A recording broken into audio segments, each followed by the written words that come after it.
दोस्तों, आज मैं आपको मोबाइल चार्जर पेयर करना सिखाने वाला हूँ। ये चार्जर 2 एम्पीयर का है। एक नॉर्मली इस टाइप के जो चार्जर्स आते हैं वो 500 मिली एम्पीयर के होते हैं।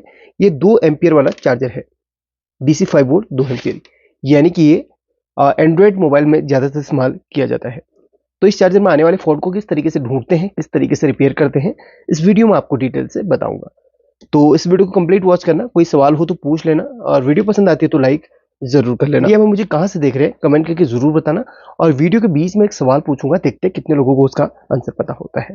ये मोबाइल चार्जर है, इसको ओपन करते हैं। ओपन करने के लिए किसी शार्प आप इस तरीके के नुकीले से ब्लेड का इस्तेमाल कर सकते हैं, किसी नुकीले से टूल का इस्तेमाल कर सकते हैं, तो खोलने के लिए आसान। आजकल के जो एंड्रॉइड चार्जर्स होते हैं वो खुलते नहीं आसानी से, बट ये जो है खुलने वाला है। हमने वैसे एंड्रॉइड चार्जर को रिपेयर करना भी बताया। हमारी वीडियो कंटिन्यूस आती रहती है, देखते रहना वीडियो को और कुछ नया सीखते रहना।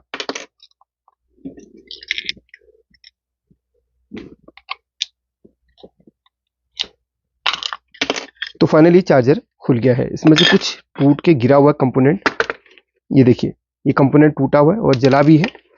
ये एमओवी टाइप का दिख रहा है, देखते हैं क्या है ये। तो अभी फाइंड करेंगे। पहले इसको मैं थोड़ा सा ना सही तरीके से खोलने की कोशिश करता हूँ। ये एक कंपोनेंट जला हुआ है यहाँ पर। ये एनटीसी करके है यहाँ पर। ये कंपोनेंट जला है, यानी कि नेगेटिव टेम्परेचर कोएफिशिएंट। लेकिन यहाँ पर इस सर्किट में फ्यूज का इस्तेमाल कहीं पर भी नहीं हुआ है, यानी कि फ्यूज के तौर पे एक एनटीसी लगाया गया है। एनटीसी जो है सीरीज में ही इस्तेमाल किया जाता है। काफ़ी लोग फ्यूज की जगह पे एनटीसी इस्तेमाल करते हैं। ये भी वैसे तो थर्मिस्टर की कैटेगरी में आता है, लेकिन ये जो है एनटीसी जो है ना, ये काफ़ी लोग फ्यूज की तरह भी इस्तेमाल करते हैं सर्किट में। लेकिन फ्यूज अलग से होना चाहिए, वो ज़्यादा बेटर होगा। और यहाँ पर ये जो सर्किट है, इसमें अगर आप यहाँ पर ध्यान दें तो एक कंपोनेंट यहाँ पर और डैमेज है साथ में। चलिए मैं थोड़ा सा क्लोज कर देता हूँ। इसके फील्ड में अगर आप काम करते होंगे तो आपको पता चल गया होगा कौन सा कंपोनेंट और डैमेज दिख रहा है। अगर आपको कैमरा की क्वालिटी साफ नहीं आ रही है तो मैं इस तरीके से थोड़ा जूम करके दिखा देता हूँ। कुछ कंपोनेंट्स जो हैं वो डैमेज दिख रहे हैं। फिजिकली जो डैमेज है कमेंट करके बताना आपको क्या डैमेज लग रहा है। चलिए मैं थोड़ा सा इसको है ना अब आपको क्लियर करने की कोशिश करता हूँ। अगर आप ध्यान से देखें तो आईसी इस जगह पे हल्का सा क्रैक हुई है, यानी कि ये जो एनटीसी है, फिलहाल इसको फ्यूज मान लेता हूँ। ये फ्यूज जला कैसे है, तो डेफिनेटली यहाँ पर आईसी शॉर्ट हुई है। आईसी शॉर्ट होने की वजह से ये एनटीसी जो फ्यूज की तरह लगाया गया है वो डैमेज हुआ है। देखिए सिंपल सी बात है, सर्किट में जब आईसी शॉर्ट होती है तो आईसी के शॉर्ट होने के बाद एक ऐसा कंपोनेंट जो डैमेज होता है वो होता है फ्यूज। क्योंकि फ्यूज प्रोटेक्शन के लिए सर्किट में लगाया गया। अगर सर्किट में फ्यूज नहीं होगा तो वो घर पे जो एमसीबी है उसको ट्रिप कर सकता है, या फिर जो आपकी यहाँ पर पतली सी जो जहाँ पर भी लाइन दिखेगी उसको शॉर्ट कर सकता है या उसको जला सकता है। तो इसलिए फ्यूज का इस्तेमाल किया जाता है। तो एनटीसी की 2 लेग हैं। सबसे पहले तो मैं इसको निकाल लेता हूँ, सबसे पहले इस लेग को और फिर इस लेग को। चलिए अब यहाँ पर जो आईसी है ये तो डैमेज ही है, तो एक बार मैं चेक कर लेता हूँ आईसी को। खराब ही है, वैसे चेक करना ज़रूरी नहीं है, फिर भी चेक कर लेता हूँ। यहाँ पर देखिए हल्का सा है ना, ऐसा लग रहा है कि यहाँ पर ये जला भी है, यानी कि हल्का सा ये इसका कलर भी चेंज हुआ है इस पॉइंट पे। आईसी चेक करने, वैसे आईसी चेक नहीं होती है, फिर भी इसमें जो प्लस माइनस के पॉइंट्स हैं उनको हम चेक करेंगे तो फुल्ली शॉर्ट ही है। देखिए तो यहाँ पर अब मैं आईसी निकाल लेता हूँ। आईसी के नंबर आपको जरूर दिखाना चाहूंगा। यार आईसी का नंबर मिटा नहीं होना चाहिए बस। आईसी का नंबर यहाँ पर है AP8022। वाओ, ये आईसी आसानी से मार्केट में मिल जाती है। आपको डीटीएच सर्किट में भी ये आईसी देखने के लिए मिलेगी। कुछ डीटीएच सर्किट होते हैं जिसमें ये आईसी बहुत लगी रहती है। आपको डीटीएच सर्किट दिखाता हूँ। ये देखिए डीटीएच का सर्किट है ना, इसके ऊपर भी ये आईसी लगी हुई है AP8022।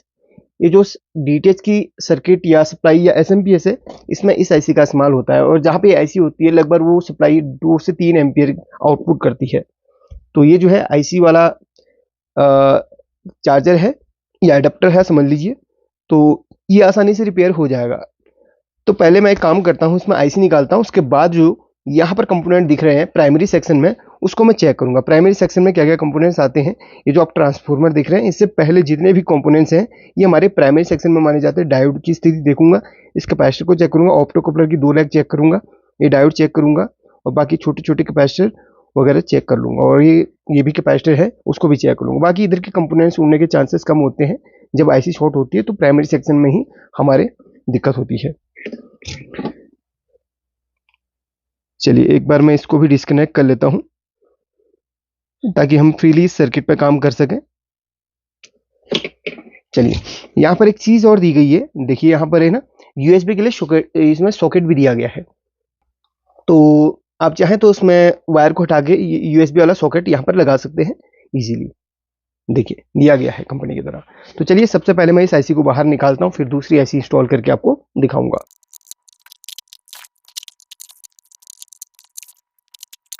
फाइनली इस सर्किट से मैंने आईसी को निकाल लिया है। आईसी के पॉइंट्स यहाँ पर दिए गए हैं, और आईसी की यहाँ पर है ना स्थिति, ये देखिए ये आईसी यहाँ से जल चुकी है, डैमेज हो चुकी है, देखिए फटी हुई है आईसी, और ये लैग पूरी, ये देखिए। तो आईसी शॉर्ट होने की वजह से ये दिक्कत हुई है। चलिए अब सबसे पहले मैं आईसी को इंस्टॉल करने से पहले यहाँ पर मैं एक बार टेस्ट कर लेता हूँ कि सर्किट में कोई और प्रॉब्लम तो नहीं है। तो बजर के ही रेंज में सारे कंपोनेंट्स चेक होते हैं लगभग। तो पहले मैं डायोड्स को चेक कर लेता हूँ, चारों डायोड्स को। किसी डायोड में शॉर्टिंग नहीं आनी चाहिए, इस बात का हमें ध्यान रखना है। चारों डायोड ठीक है। इस कैपेसिटर को चेक करूंगा, इसके पीछे जो पॉइंट्स हैं उसको हम चेक करेंगे, शॉर्टिंग इसमें भी नहीं आनी चाहिए, ठीक है। ये कैपेसिटर में शॉर्टिंग नहीं है। ये एलईडी दूसरे सेक्शन का है। प्राइमरी सेक्शन के कंपोनेंट्स ये हैं, देखिए इस लाइन से इधर को।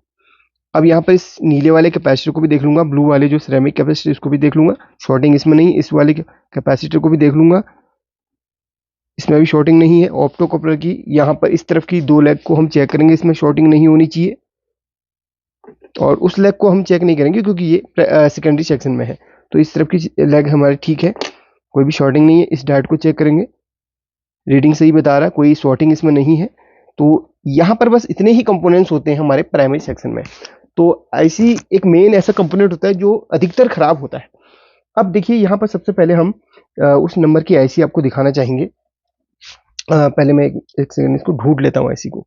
तो यहाँ पर आईसी मिल चुकी है AP 8022 नंबर की, और साथ में यहाँ पर देखिए एनटीसी अगर आपके पास नहीं है तो इसकी जगह पे आप फ्यूज लगा सकते हैं। फ्यूज की जगह पर 10 ओम्स का एक रेजिस्टेंस मिल जाता है, 10 ओम्स का, जो कि आपको इजीली मार्केट में 1 रुपए में मिल जाएगा। आईसी का जो प्राइस है लगभग 10 से 20 रुपए के आसपास में आसानी से मिल जाती है।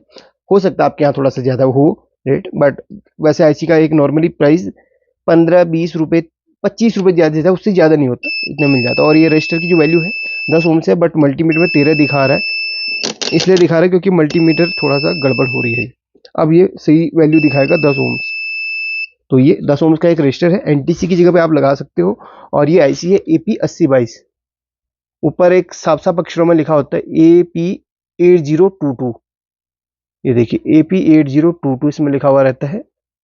तो ये आईसी का नंबर है।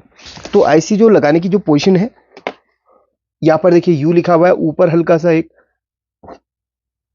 ये देखिए ऊपर हल्का सा एक कट सा बना हुआ है, और इस आईसी के ऊपर भी एक कट सा बना हुआ रहेगा। तो उस कट को और नीचे प्रिंट वाले कट को मैच करके इस तरीके से इंस्टॉल करना रहेगा। तो आईसी इस तरीके से लग जाती है। और ये फ्यूज है, एनटीसी के जो 2 पॉइंट्स हैं उसमें आप फ्यूज को इंस्टॉल कर लीजिएगा इजी तरीके से, कुछ इस तरीके से। आपका एनटीसी की जगह फ्यूज, अगर आपके पास एनटीसी है तो 10D का एनटीसी लगा लो, यानी कि 10 ओम्स का एक एनटीसी उसमें लगा सकते हो, कोई दिक्कत नहीं है। एनटीसी है तो एनटीसी लगा लो, नहीं तो फ्यूज आप यहाँ पर इस तरीके से, फ्यूजेबल रजिस्टर बोलते हैं इसको, ये आसानी से आपको मार्केट में मिल जाएगी, ठीक है। तो इसको भी आप इंस्टॉल कर सकते हो। तो चलिए मैं फटाफट से इसको सोल्डरिंग कर लेता हूँ। ये फ्यूज लग चुका है, और यहाँ पर आईसी को भी हम सोल्डरिंग कर लेते हैं फटाफट। चलिए देख लीजिए, लाइव ही दिखा देता हूँ क्या टाइम लगता है इसको सोल्डरिंग करने में। आईसी की 4 लेग आपस में कनेक्टेड है ये वाली, और 2 लेग ये वाली कनेक्टेड है आईसी की। बाकी ये और ये अलग अलग हैं, ये दोनों अलग अलग हैं। मैं आपको दिखा देता हूँ फाइनल करके। ये देखो,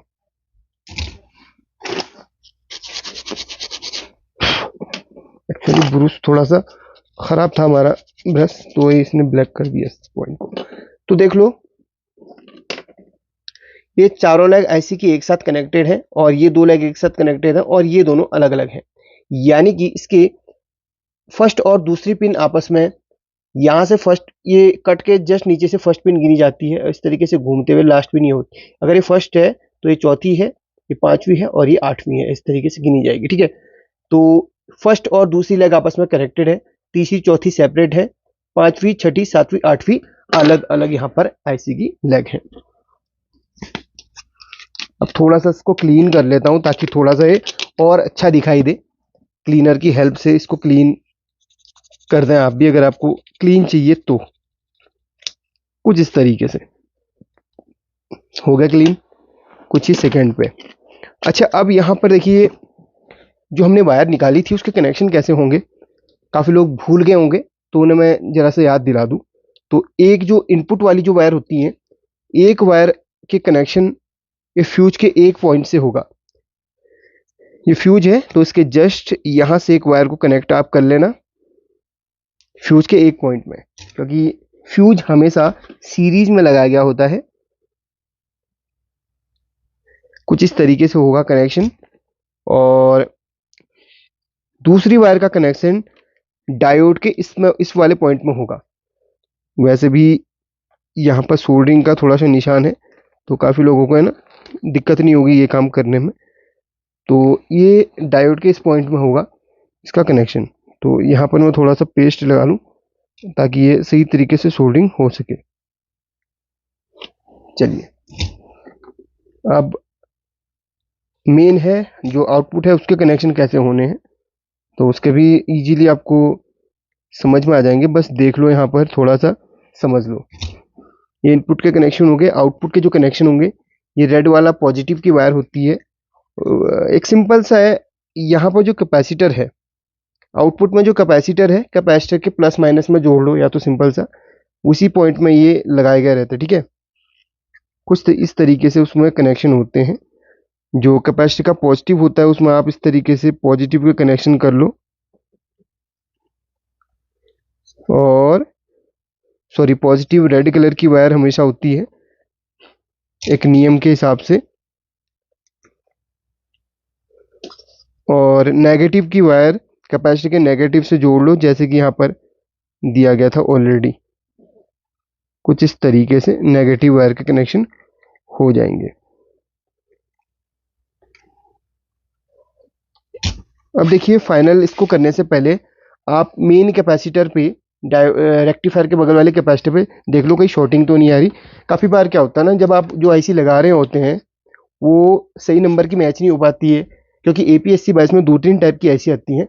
और कभी कभी ऐसा होता है कि आपकी जो आईसी लगा रहे हैं, जरूरी नहीं कि वो आईसी कंपनी से फ्रेश आई हो सकता है कि वो इस आईसी में पहले से फॉल्ट भी हो। काफ़ी बार होता है, ये टेक्निकली फॉल्ट भी होते हैं। तो एक बार फाइनल करने से पहले मेन कैपेसिटर पे आप चेक कर लेना शॉर्टिंग तो नहीं है। देखिए शॉर्टिंग नहीं है, बिल्कुल क्लियर है, यहाँ पर रीडिंग आ रही है। तो इस तरीके से चलिए हो चुका है, और नीचे वो पॉइंट नहीं लगेंगे क्योंकि बीच में इसको वो करने के लिए यहाँ पर है ना बीच में ये लगाया गया है, ताकि वो पॉइंट, ये नीचे पॉइंट है, पीसीबी में टच ना हो, इसलिए दिया गया है। तो एक फाइनल टेस्टिंग कर ली जाए। पहले सीरीज में हम करेंगे इसकी टेस्टिंग। सीरीज मेथड एक सेफ मेथड होता है इसको चेक करने का।